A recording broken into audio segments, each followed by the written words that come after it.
Fala moçada, beleza? Antônio Carvalho voltando aqui com o exame 11. Nós vamos ver agora a questão 55. Vamos entrar na área nobre do direito, que é o nosso famoso processo civil, né? Agora a gente começa a falar mesmo sobre direito. Vamos falar sobre a questão 55, que trouxe alguma controvérsia, mas é uma questão muito simples. Põe ela na tela pra gente aí.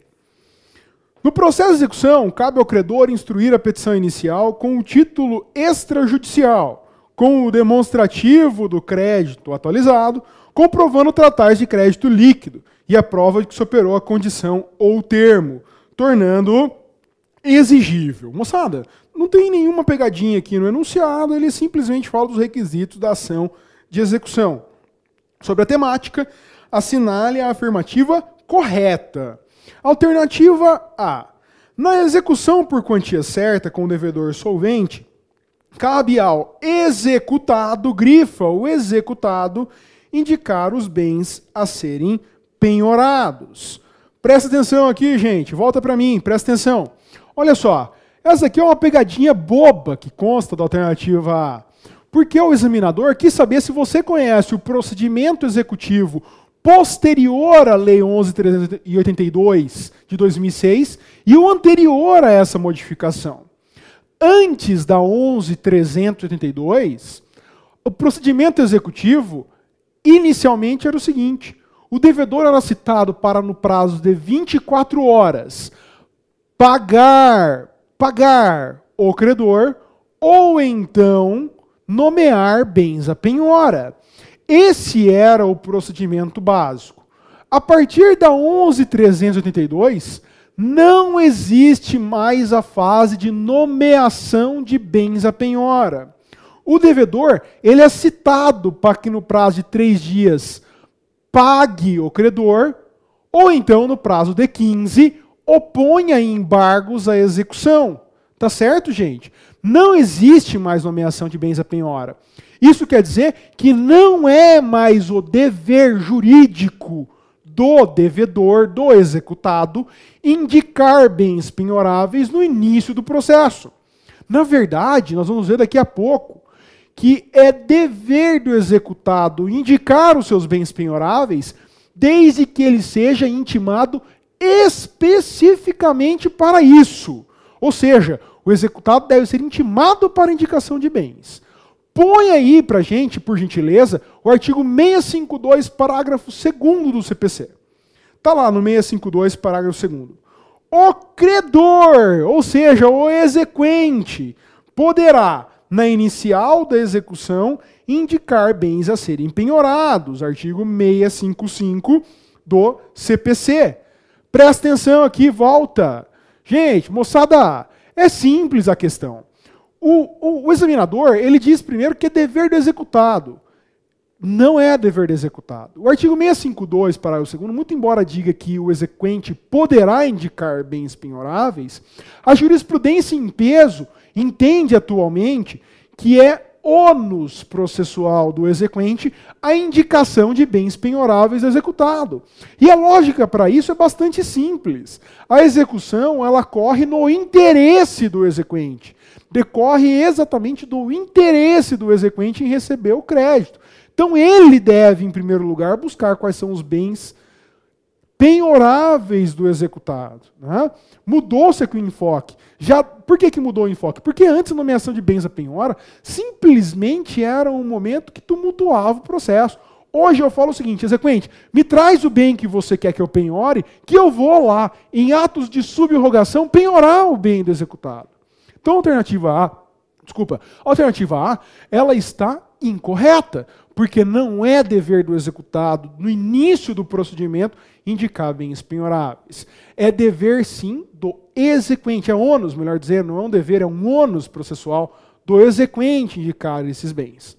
Tá certo? Nós vamos falar daqui a pouco, como eu já disse para vocês, vou repetir, que é dever do executado indicar bens penhoráveis se intimado especificamente para isso. Se a questão colocasse esse ser intimado especificamente, aí sim ela estaria correta. Da maneira como posto, a alternativa A está equivocada. Põe para a gente a alternativa B aí, por gentileza. Alternativa B. A expropriação segue necessariamente a seguinte ordem legal. 1. Alienação em asta pública. 2. Alienação por iniciativa particular. E 3. Adjudicação em favor do exequente. Volta aqui. A pegadinha do examinador também foi querendo confundir você com o que estabelece a 11.382 e qual era o procedimento antigo. Antes da modificação da 11.382, o procedimento executivo na fase de expropriação seguia necessariamente, primeiramente, pela alienação em asta pública, para depois dar a oportunidade de adjudicação do bem ao credor. Atualmente, a ordem legal para a expropriação de bens está disciplinada no artigo 647 do CPC. Põe o 647 para a gente aí. Artigo 647. A expropriação consiste, olha a ordem legal. 1. Na adjudicação em favor do exequente ou das pessoas indicadas no parágrafo 2º do artigo 685-A desta lei. 2. Na alienação por iniciativa particular. 3. Na alienação em asta pública. E 4. No usufruto de bem móvel ou imóvel. Tá aí, galera. O examinador foi malandrão, quis fazer uma pegadinha com vocês. Porque ele simplesmente inverteu a ordem legal da expropriação. Não é a asta pública que se realiza em primeiro lugar, é a adjudicação. Essa é a ordem legal, a adjudicação. Depois, a alienação por iniciativa particular, alienação por asta pública e, por fim, o usufruto. Olha, na prática, o que acontece de verdade é que nem sempre se passa por todas essas fases da ordem legal, né? Normalmente se intima o credor para saber se ele tem interesse na adjudicação do bem. Se ele não tiver interesse, intima, na verdade é uma intimação só, intima ele, ó, você tem interesse na adjudicação? Na alienação por iniciativa particular ou na asta pública? Ele vai dizer, eu quero adjudicar. Muito bem, então realiza a adjudicação para ele. Eu quero tentar alienação por iniciativa particular, ou eu quero ir direto para a asta pública, tá certo? Nada obsta também, atualmente, em decorrência do princípio do sincretismo processual, da instrumentalidade das formas, da economia processual, que, frustrada a alienação em asta pública, postule o credor pela adjudicação dos bens. Não há problema nenhum com relação a isso, né? Não há óbice legal nenhum. Mas o que a questão indagava era a ordem legal da expropriação. Como ela inverteu a ordem, ela está equivocada. Tá bem? Alternativa D, alternativa C na tela. Põe aí pra gente. C. O juiz pode determinar de ofício e a qualquer momento a intimação do executado para indicar bens passíveis de penhora. Gente, essa é a alternativa correta. O poder do juiz de intimar o executado a qualquer tempo para indicar bens penhoráveis está no artigo 652, parágrafo 3º do CPC. 652, parágrafo 3º na tela. O juiz poderá, de ofício ou a requerimento do exequente, determinar a qualquer tempo a intimação do executado para indicar bens passíveis de penhora. Veja, tanto o juiz poderá de ofício como a qualquer tempo intimar o executado. Ele pode fazer, inclusive, mais de uma vez se a situação econômica do executado alterou, não tem problema nenhum. Mas se você não conhecia o 652, parágrafo 3º, olha o que fala o artigo 600, inciso 4 do CPC. Considera-se atentatória à dignidade da justiça o ato do executado que, 4, intimado, não indica ao juiz em 5 dias quais são e onde se encontram os bens sujeitos à penhora e seus respectivos valores. Volta aqui. Se você conhece o 652, parágrafo 3º, ou então o 600, inciso 4, você acertou a questão, eu tenho absoluta certeza. A alternativa C, ela decorre também da interpretação finalística do artigo 600, inciso 4. Porque se o juiz considera ato atentatório a dignidade da justiça, a ausência de indicação de bens penhoráveis pelo devedor quando intimado para tanto, é óbvio que ele pode, por ofício, de ofício, e a qualquer tempo intimar o executado para fazê-lo. Tá certo, gente? E só para matar a sua curiosidade aqui, se ele não indica os bens penhoráveis e pratica o ato tentatório de dignidade da justiça, o artigo 601 do CPC estabelece qual é a sanção processual pela violação desse dever processual. O 601 diz que incide o devedor que pratica ato tentatório contra a dignidade da justiça em multa de até 20% do valor da execução. Nas minhas decisões, quando existe ato tentatório de dignidade da justiça por ausência de indicação de bens penhoráveis pelo executado, eu sempre aplico 20%, porque ele ofende não só a satisfação do exequente, mas também a dignidade da justiça. Isso é diferente do executado chegar e afirmar: eu não tenho bens penhoráveis. Aí ele cumpriu a ordem de indicação, ele fala que não tem, tá certo? Se amanhã ou depois eu descobrir que ele tem, também será condenado em ato atentatório à dignidade da justiça, nos termos do artigo 604 e artigo 601. Mas voltando aqui para a nossa questão, se você conhecia o 652, parágrafo 3º ou 600, inciso 4, você acerta a questão, certeza. Crava a resposta ali na alternativa C, que é a nossa alternativa correta. Mas só para fechar, vamos ver por que a alternativa D está errada. A D na tela, por favor. Está lá. Se admite no processo de execução a citação pelo correio, grifa, correio aí, por oficial de justiça e por edital. Volta, moçada, olha só. Desde sempre no Código de Processo Civil, a citação no processo de execução é vedada pelo correio. Não há citação pelo correio em execução. O único meio de citação pessoal existente no processo executivo é por mandado, por oficial de justiça. Quem diz isso, Antônio? Existe uma regra expressa que proíbe a citação pelo correio? Sim, está lá no artigo 222 do Código de Processo Civil. Põe ele na tela. Artigo 222. A citação será feita pelo correio para qualquer comarca do país. Essa é a regra. Sempre se realiza a citação pelo correio, mas temos algumas exceções. Exceto A, nas ações de Estado. B, quando for ré, pessoa incapaz. C, quando for ré, pessoa de direito público. Está aí a nossa resposta. Ó. D, nos processos de execução. Gente, processo de execução, não há citação pelo correio. Mas continua o 222 para a gente já aprender todas as exceções à citação pelo correio. E, quando o réu residir em local não atendido pela entrega domiciliar de correspondência. E F, quando o autor a requerer de outra forma. Só volta para mim, tem mais uma exceção aqui que não consta no 222. Quando o juiz ordenar a citação por outro meio. Né? Pode o juiz entender que é mais prudente, no caso específico, a realização da citação por mandado e não a citação pelo correio. Também pode o juiz determinar de ofício a citação por mandado, e excepcionando a regra do 222.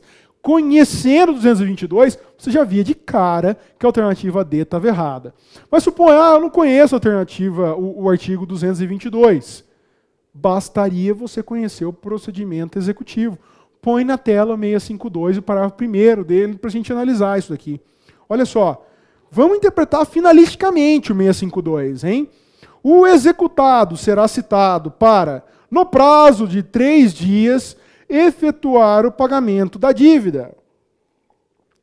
Parágrafo 1º. Não sendo efetuado o pagamento, munido da segunda via do mandado, o oficial de justiça procederá de imediato à penhora de bens e à sua avaliação, lavrando-se o respectivo auto e de tais atos, intimando na mesma oportunidade o executado. Volta aqui.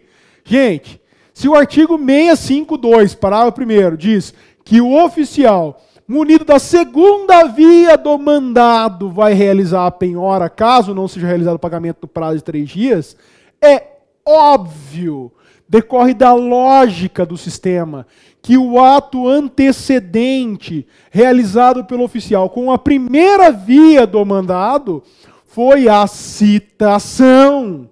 Por isso que se diz que logo depois da decisão inicial no processo de execução, realiza-se a citação por mandado de citação e penhora. Tá certo?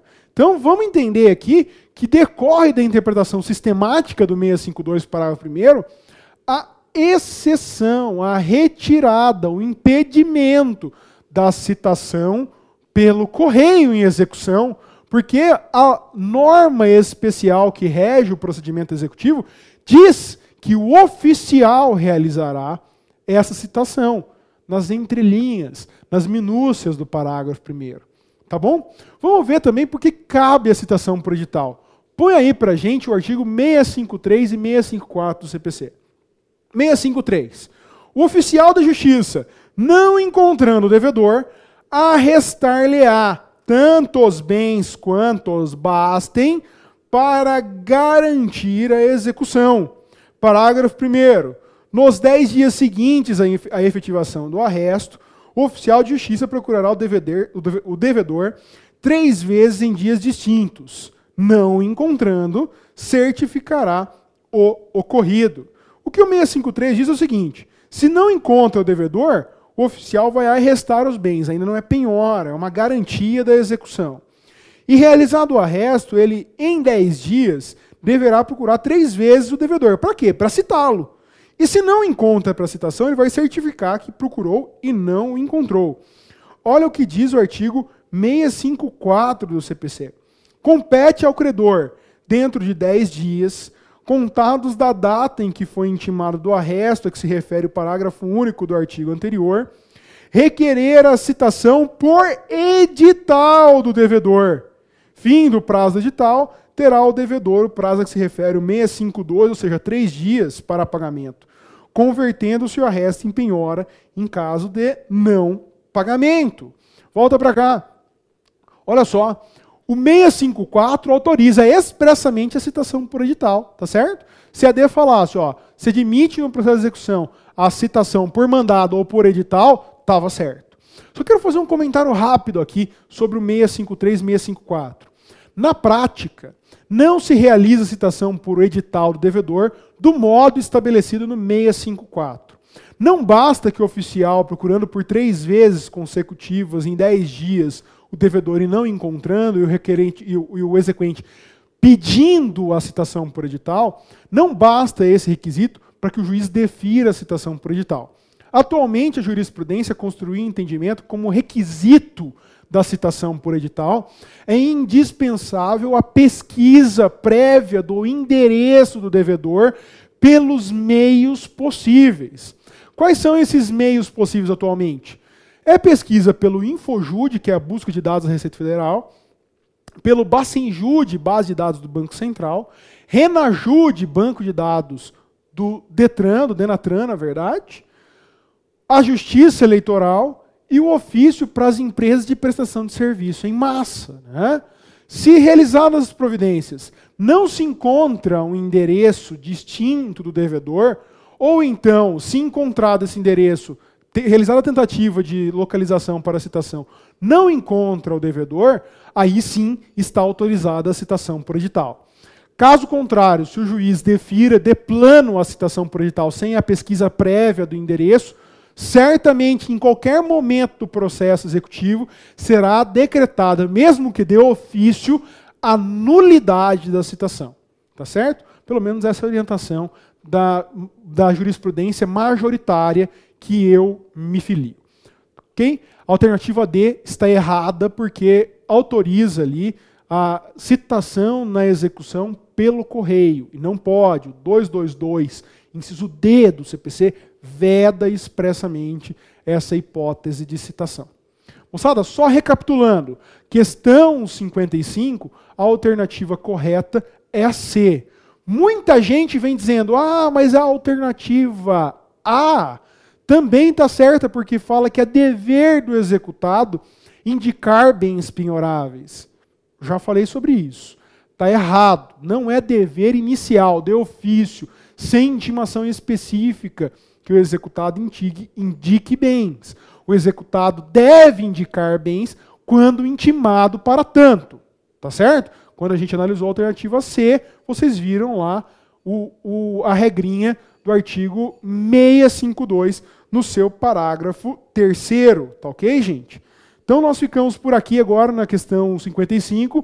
Espero que você tenha entendido de vez os requisitos aqui para que ocorra a citação, a intimação do executado para apresentação de bens penhoráveis, e nós voltaremos em breve com outras questões do exame de ordem número 11. Eu peço apenas que você coloque aqui os seus comentários sobre as nossas explicações até o momento, quais são as suas dúvidas sobre as outras questões, e compartilhe o conteúdo se você gostou muito. Muito obrigado pela sua audiência, muito obrigado por você nos acompanhar aqui nas correções. A gente segue firme aqui para acabar com todas as dúvidas sobre o exame 11 da OAB. Um abração para vocês, a gente se vê logo logo. Tchau, tchau.